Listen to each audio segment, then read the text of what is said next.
신앙의 무게, 이런 제목입니다.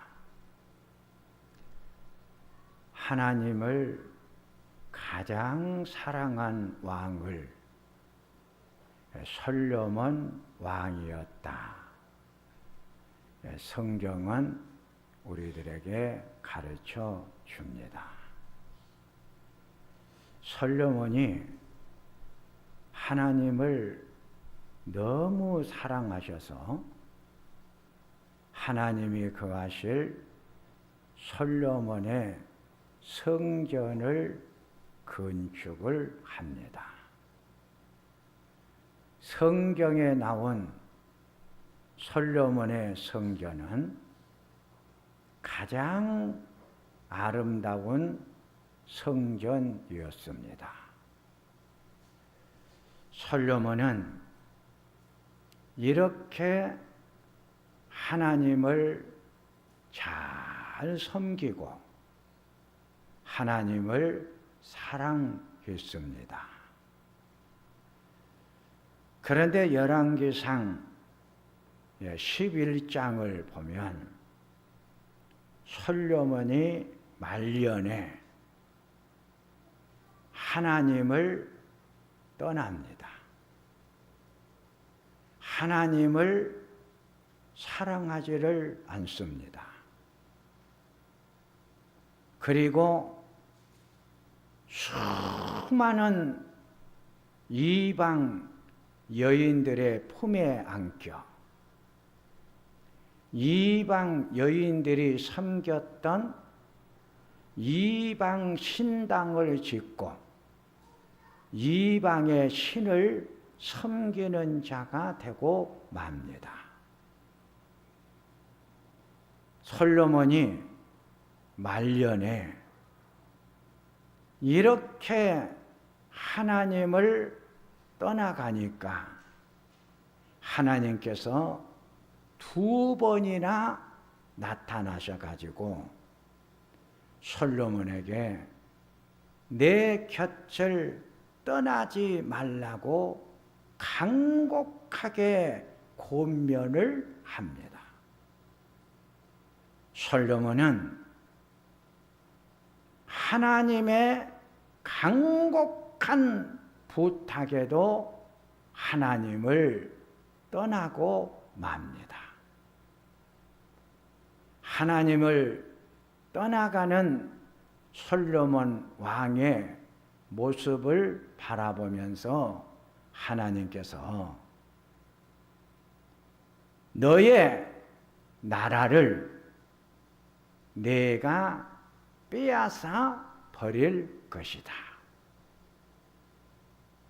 너의 아버지 다윗을 생각해서 너의 아들 때에 가서 너의 나라를 내가 빼앗아 버릴 것이다. 솔로몬이 40년간 왕으로 살다가 이 세상을 떠나게 되자 아버지 다윗성에 모셨고 그의 아들 르호보암이 왕이 됩니다. 첫째, 백성들의 외침의 소리가 들립니다.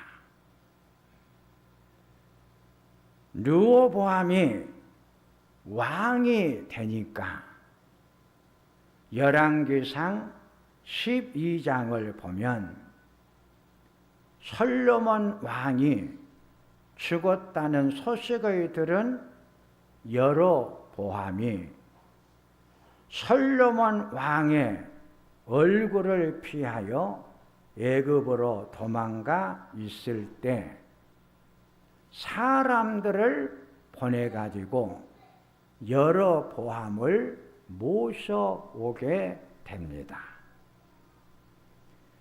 여로보암과 이스라엘 온 백성들이 르호보암 왕을 찾아갑니다. 그리고 왕에게 요청을 합니다. 르호보암 왕이시여, 왕의 아버지 솔로몬 왕 때 나라가 얼마나 번성을 했습니까? 나라가 번성하기 위해서는 백성들은 고달픈 노동에 시달려야만 했습니다. 우리 백성들이 젖과 꿀이 흐르는 가나안 땅에 들어오기 전에 애굽 땅에 머물러 살고 있을 때도 바로 왕의 국고성을 짓기 위해서 얼마나 노동에 시달리면서 고달프게 살았습니까? 이제 르호보암 왕이 이 나라의 왕이 되었으니 우리들의 말에 응답을 좀 해 주소서. 아버지 때에 힘들게 했던 노동을 이제는 다 멈추고 우리가 편안하게 이 세상을 살아갈 수 있는 은총을 베풀어 주십시오. 왕께서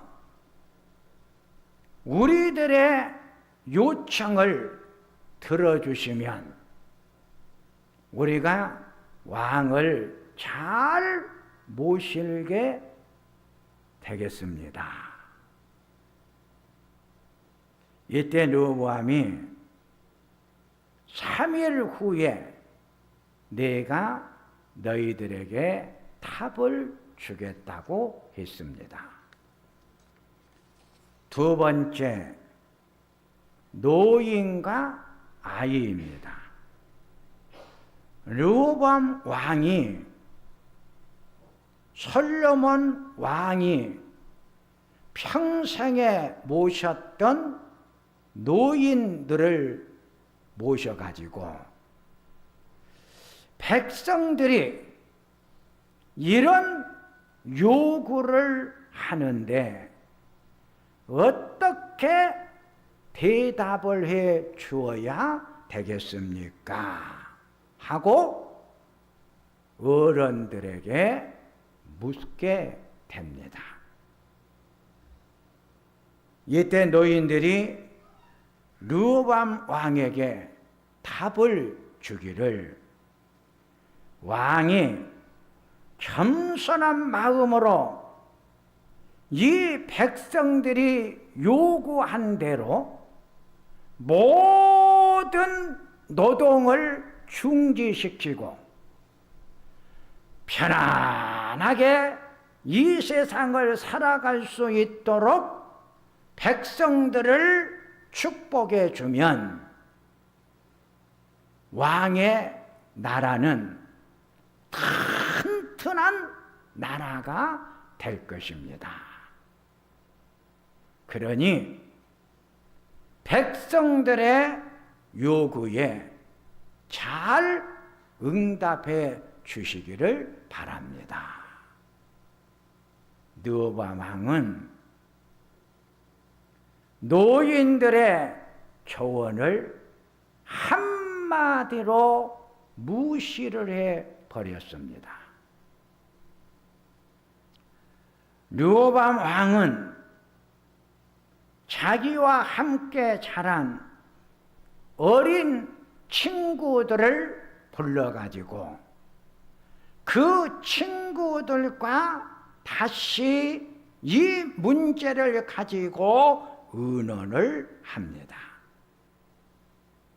어린 친구들이 답을 제시를 하기를, 왕은 백성들에게 내 손가락이 내 아버지의 허리보다 더 굵은 줄을 몰랐습니까?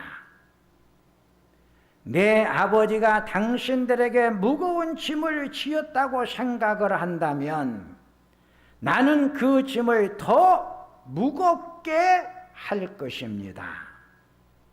내 아버지는 채찍으로 당신들을 다스렸다면 나는 정갈로 다스리겠습니다.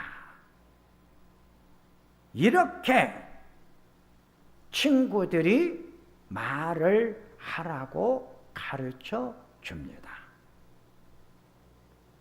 3일 후에 여로보암과 백성들이 르호보암 왕을 찾아왔습니다.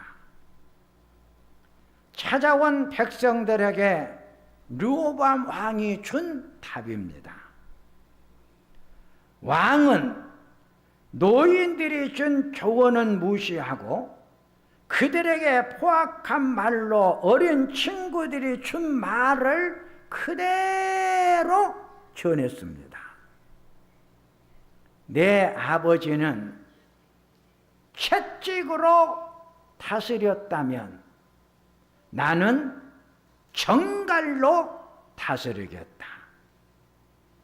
정갈이라는 무서운 독성어지인 동물을 비유삼아 가시가 달린 채찍으로 더 무섭게 탄압을 하겠다는 것입니다. 이스라엘 사람들은 르호보암 왕이 자기들의 말을 듣지 않는 것을 보고 이렇게 외쳤습니다. 다윗과 그 집안을 타도합시다. 이새의 아들에게서 우리가 무엇을 얻겠습니까? 이스라엘 사람들이 집으로 다 돌아갑시다. 그래서 10지파 이스라엘 사람들이 다 르호보암 왕의 곁을 떠나가 버리고 유다와 베냐민이라고 하는 두 지파만 르호보암 왕을 섬기고 따랐습니다. 솔로몬에게 내 아들의 손에서 빼앗을 것이라던 하나님의 말씀이 응답이 되어 솔로몬 왕 때 이스라엘 나라가 북이스라엘과 남유다로 나누어지게 됩니다. 이렇게 둘로 나누어지는 사건을 통해 우리에게 주는 메시지가 시작이 됩니다. 르호보암 왕은 노인들의 말을 듣지를 않았다는 것입니다. 노인이란 히브리어는 장로라는 뜻인데, 장로는 수염이 많이 난 어른을 뜻했고, 역대하 6장 10절에서는 이 노인을 원로라는 단어로 표현을 했습니다.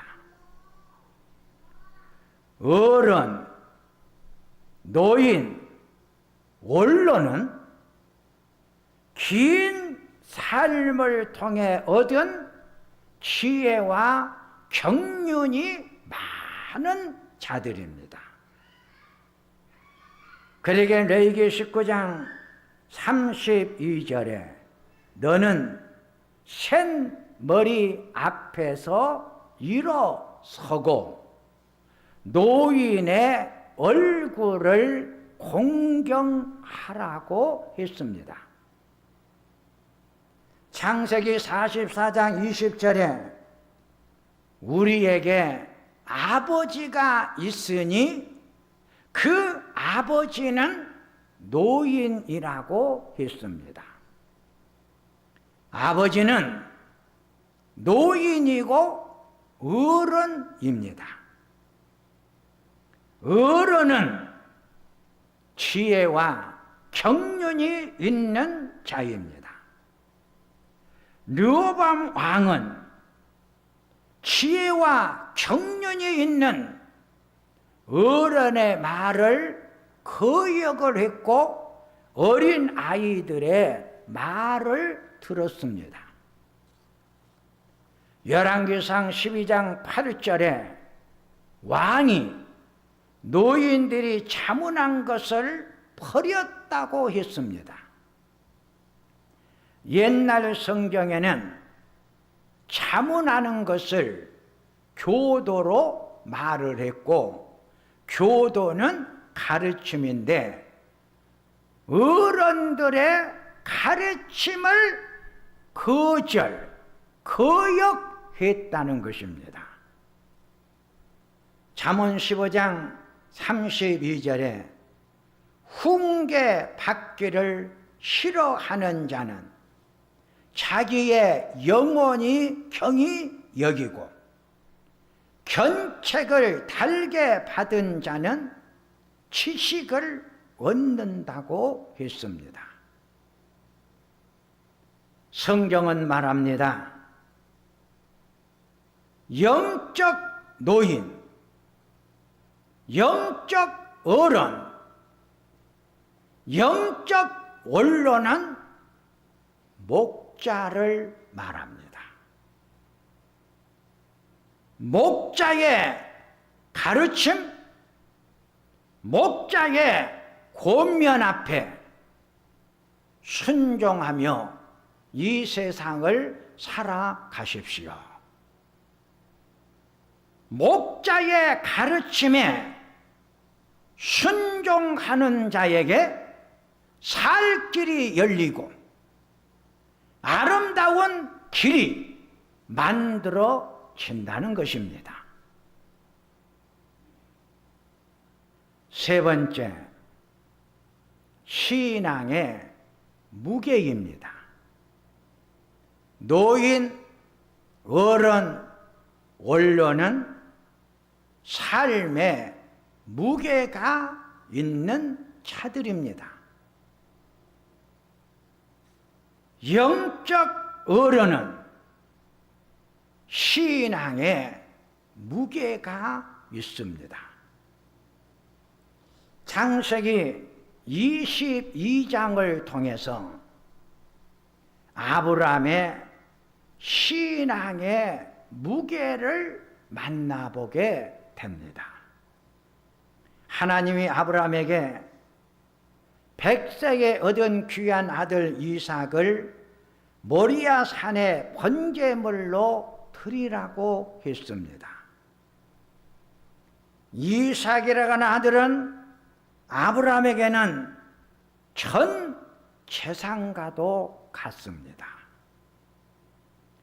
이런 아들을 하나님께서 드리라고 할 때 아브라함은 원망하거나 불평하지 않고 순종했고 기쁨으로 즉시 드렸습니다. 아브라함이 아침에 일찍 일어나 하나님이 그에게 일러준 곳에 왔을 때 제단을 쌓고 나무를 버려놓고 아들 이삭을 결박하여 나무 위에 놓고 손에 든 칼을 들어 아들 이삭을 향하여 내리치려는 순간 하늘에서 음성이 들립니다. 아브라함아, 아브라함아, 너의 칼을 멈추어라. 이제야 내가 하나님을 얼마나 사랑하고 경외하는 줄을 내가 알았노라. 아브라함은 자기에게 가장 보배로운 재산인 아들보다 하나님을 더 사랑했습니다. 신앙의 무게가 있는 자들은 신앙의 보화를 더 귀하게 여기고 사랑을 합니다. 이것이 신앙의 무게입니다. 아브라함의 신앙의 무게는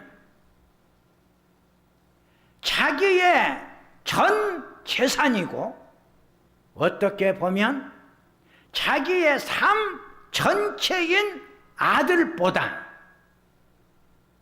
하나님의 말씀을 더 사랑했고 하나님을 더 사랑했습니다. 하나님을 더 사랑한 아브라함의 그 사랑이 아브라함이 가지고 있는 신앙의 무게입니다.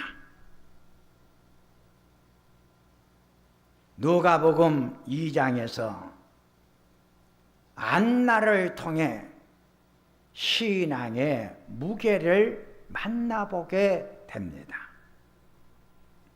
안나는 나이가 매우 많았다고 했습니다.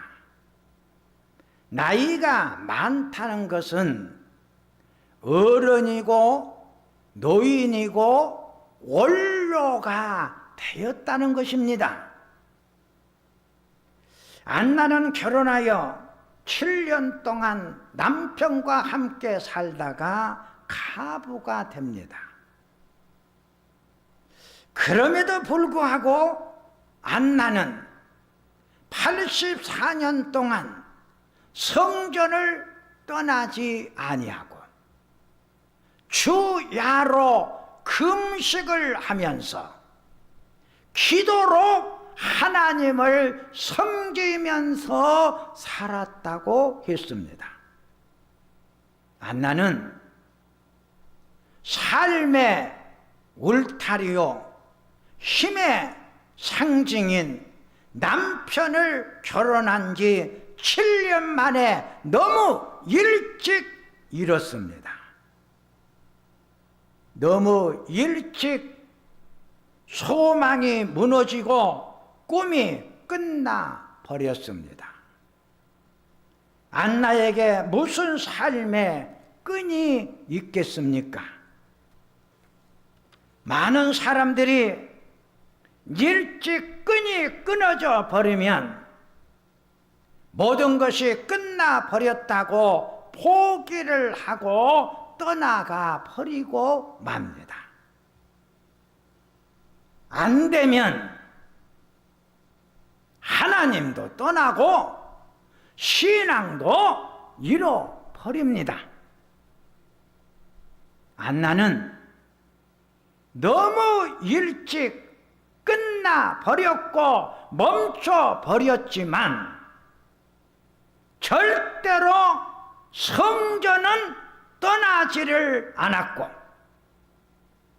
그의 신앙은 식어지지를 아니했고 그의 무릎은 하나님을 향하여 영원히 꿇어져 있었습니다. 안나는 84년 동안 성전을 지켰습니다. 안나는 긴 시간 신앙의 관리를 잘했습니다. 주야로 금식하고 기도하면서 신앙을 관리를 했습니다. 영적 충만함을 계속 유지하기 위해서 영적인 관리를 잘 했습니다. 이것이 안나의 신앙의 무게입니다. 신앙의 무게는 관리 속에서 만들어집니다. 안나가 긴 시간 동안 신앙의 관리, 영적인 관리를 잘한 신앙의 무게가 나와 우리 성도인들의 무게가 되었으면 좋겠습니다. 이제 말씀을 정리를 하면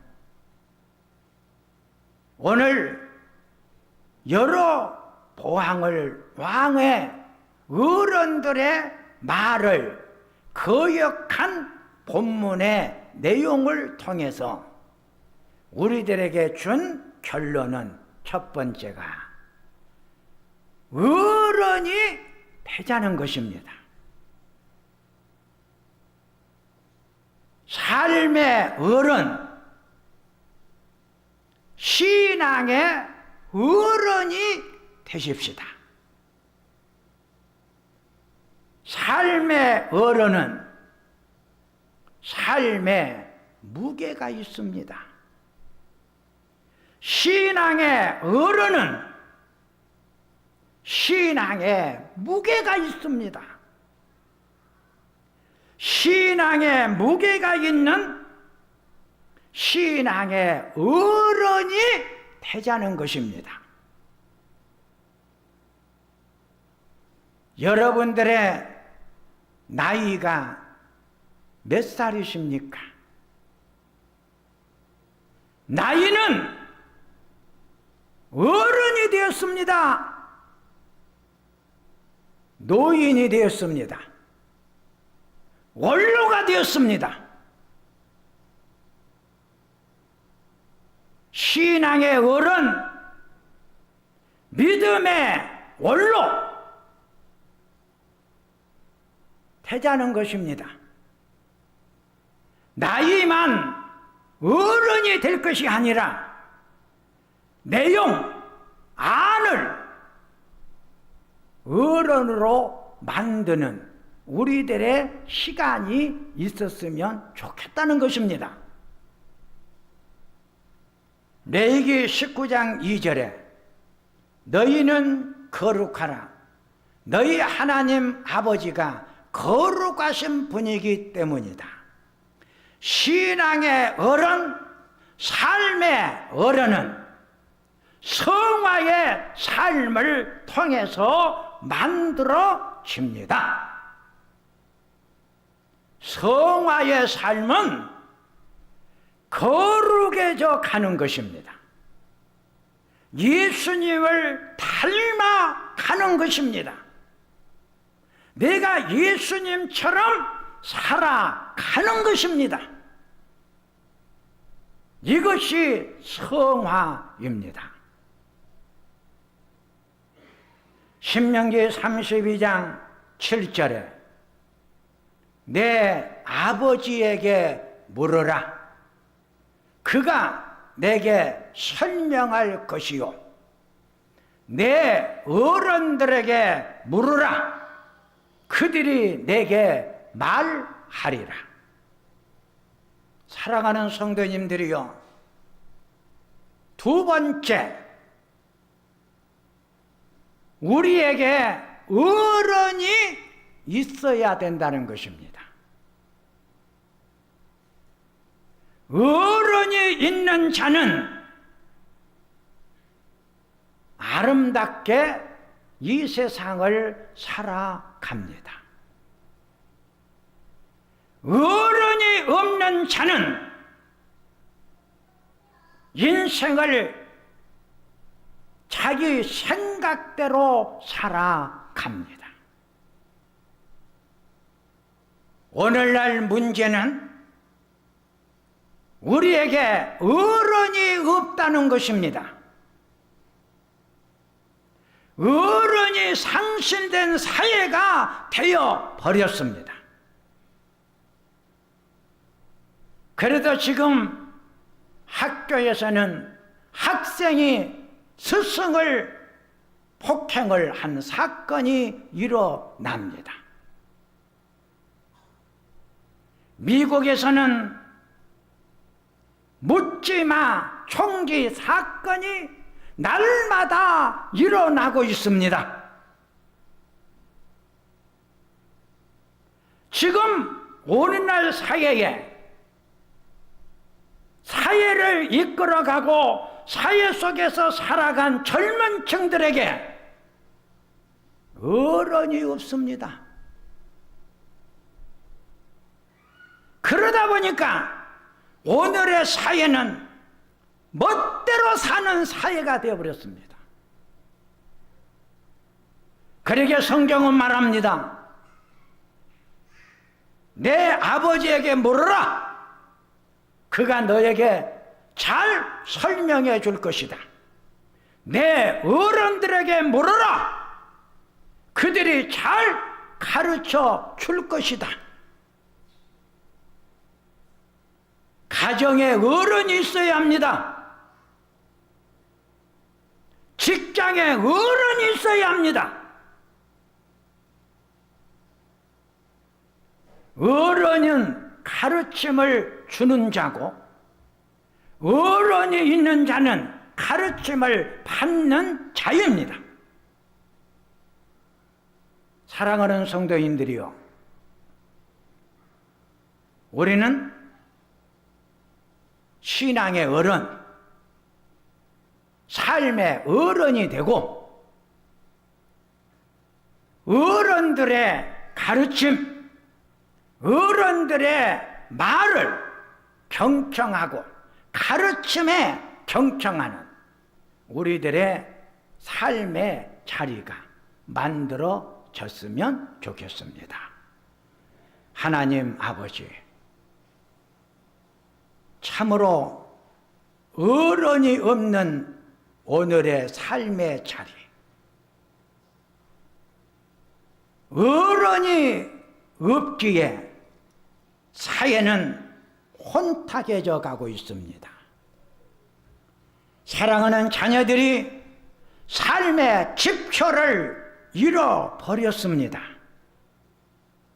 내 가정에 어른이 있게 하시고 내 삶에 나를 가르치고 인도하는 어른이 있게 하소서.